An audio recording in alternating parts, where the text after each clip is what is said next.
When people join organizations, one is, how do you attract? We get attracted to a brand, right? That's what to say, oh, I want to be associated with X organization. The retention part in my mind is the culture. So what makes you stay there? What is the value creation? What is the motivation? What drives you to be part of, whether in office or in remote working, but really contribute value and to be associated and continue to be associated? So these are two fundamental objectives that we must maintain within an organization.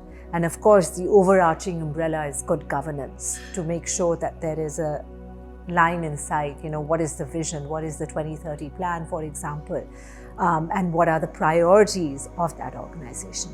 But it drills back, especially with the next generation, where we talk about Gen Alpha and the millennials, etc.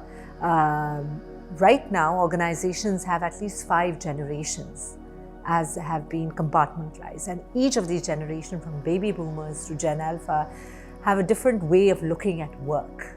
The work principle, the value add, where they want to work, how they want to work, how long they want to be associated, what is it that it's in it for them.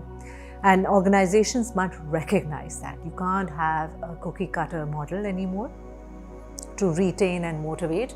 You have to have inclusivity, you need to have flexibility. We also need to have agility to move the organization. So when we talk about pivoting, we talk about sustainability. Sustainability is linked to being relevant, whether it is at an individual level or at an organization or country level. What am I doing today which is adding value for the future?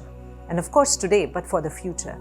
And if you ask yourself these questions, then automatically it becomes part of the culture and the value system and the DNA of how fundamentally that organization works. And therein lies your answer.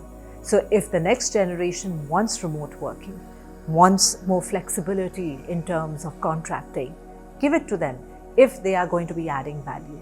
But then there's a generation, or maybe a couple of generations before that, they're okay with permanent contracts. That's fine. So the agility is not just innovation and thought process. The agility is recognizing the demographics and ensuring that there's an inclusive approach towards attending to that, but at the same time ensuring that identifying the critical resources and building leaders from within for the long term.